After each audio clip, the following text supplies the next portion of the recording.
Es ist Mittwoch, der 1. April. Ich begrüße euch herzlich zur Losung. Heute lesen wir Jesaja 65, der 19. Vers. Ich will mich freuen über mein Volk.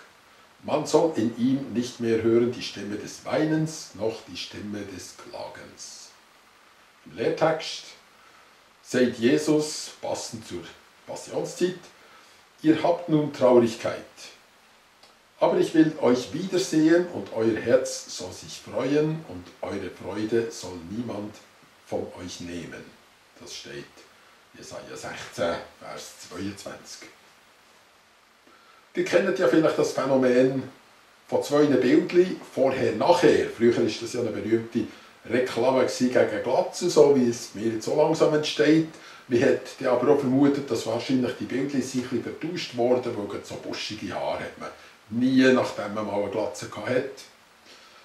Es soll sein, wie es ist. Wir wissen es nicht, wir müssen es nicht wissen. Aber neulich hat mir jemand ein Bild gezeigt, jemand, der aus einer Missbrauchsszene kommt. Und ich gesagt, schau mal, so bin ich mit 15. Schau mal die traurigen Augen, schau mal mein Aussehen, schau mal die abgelöschte Ausstrahlung, die ich hatte. So habe ich ausgesehen, bevor mich Gott aus dieser Szene herausgeführt und bevor ich Jesus Christus lernen kennen. Solche Bilder hätte man natürlich auch machen. Vor der Kreuzigung. Traurige Leute, traurige Gesichter. Hat man dann Handys gehabt, dann hat es sicher mal ein Selfie gegeben von den Jüngern oder irgendjemand hat ein bisschen aufgenommen. Irgend so eine Szene, wo er sich noch ein bisschen darauf eingestellt, was jetzt kommt. Und nachher natürlich dann auch überwältigende Bilder. Dort hat es hingegen sehr viele Bilder gegeben. Er hat natürlich Selfie gemacht, Jesus. Er ist von den Toten zurückgekommen, legt vielleicht noch so die Hand auf die Schulter von Thomas. Oder? Man sieht sogar noch mal strahlende Gesichter. Und bis heute ist das eine der besten Evangelisationsmethoden, vorher, nachher. Wie sieht jemand und kennt ihn vielleicht jahrelang als griesgrämigen, verbitterten Menschen, dann sieht man, du sag mal, was ist eigentlich in deinem Leben passiert? Es ist mit Hängen zu greifen, dass da irgendwie etwas Umwälzendes war, dass die Person ganz anders und viel angenehmer ist worden. Bei Jesus war ja das so etwas wie ein Lötschberg-Erlebnis. Früher ist man durch den Lötschberg-Tunnel oben durchgefahren, heute geht näher unten durch. Man kann also auch sagen, genau das Gleiche passiert, wenn man unten durchgeht. Nicht selten, wenn man in ein Pfadilager gegangen ist Kandersteg verhängt gewesen, man ist in die Wolken hineingefahren, schlussendlich in den Berg hinein und nachher kommst du raus, strahlendes Wetter. Nicht immer ist es so, aber oftmals, ich kann mich jedenfalls erinnern, strahlendes Wetter auf der anderen Seite im Wallis. Das Letzte, was Jesus noch gesehen hat, wäre also in dem Sinn eben Goppenstein oder Kandersteg, je nachdem, bestürzte Gesichter, viel Trauer.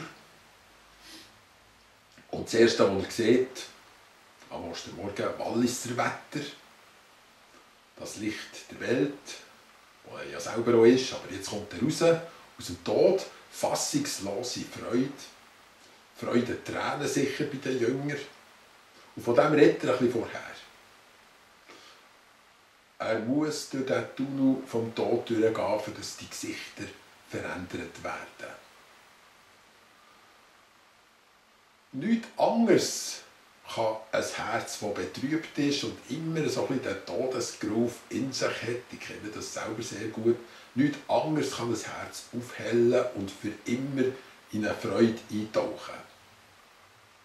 Es ist bewiesen, der Tunnel hat ein Ende, er ist nicht endlos. Es gibt ein Licht auf der anderen Seite des Tunnels.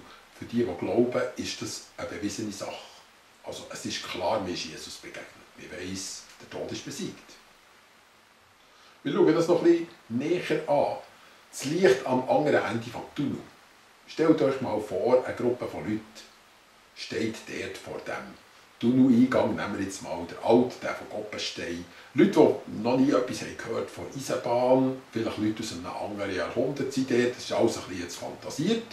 Und man sieht dort immer wieder Züge reinfahren. Und die Leute sagen zueinander, ja, was passiert mit diesen Leuten? Die fahren ja da in den Berg rein, in ein dunkles Loch rein. Und dann hat man noch irgendwoher gehört, ja, die müsst auch mal so in den Zug einsteigen, die werden auch mal in das Loch reinfahren. Und natürlich gibt es jetzt heftige Diskussionen. Der eine hat zum Beispiel den Tunnel gelesen vom Dürrematt, was nachher reingeht und geht steiler runter, bis der Zug eigentlich senkrecht abstürzt. Ein anderer hat Jesaja 53 gelesen und gesagt, weil er den Tod auf sich genommen hat, für viele ist hergestanden, wird er ewiges Leben haben und wird viel Nachkommen sehen. Und so ist es natürlich ein grosses Hin und Her. Die Antwort ist eben die. Jemand muss es zuerst zeigen, dass es so ist, dass es am Ende von diesem Loch, wo man ja gar nichts sieht, doch dann ein Licht gibt und dass man rauskommt. Wer anders könnte das machen, als der den Tunnel selber hat erschaffen? Wer anders könnte das beweisen, besser beweisen für jetzt die Leute, die nie etwas anderes gesehen haben als ein schwarzes Loch? Wer anders als der die letzte Verantwortung dafür trägt? Gott selber, der Schöpfer selber, er geht durch seinen Todestunnel durch. Er hat ihn erschaffen, er kann ihn auch überwinden. Und nachher gibt es genau diesen Effekt. Sie warten noch dort, sie stehen immer noch dort, er ist reingefahren. Was passiert jetzt mit ihm? Genauso wie die Jünger gedacht haben, am Karfreitag, jetzt ist es vorbei. Es war eine schöne Illusion, aber irgendwann kommt sie ans Ende, jetzt ist es vorbei. Und nachher kommt er 3 Tage später oben runter vom Lötschenpass und erscheint ihnen wieder. Und sie wissen, ja, er ist nicht aus dem Loch zurückgekommen, er kommt wirklich von innen vor. Und nachher hat man das berühmte Gesicht, vorher, nachher. Die schönen Bilder, von denen ist das Neue Testament voll und ich hoffe, unsere Gesichter können das zum Ausdruck bringen. Vorher, nachher. Der Tod ist für uns keine Gefahr mehr. Ich wünsche euch einen schönen Tag.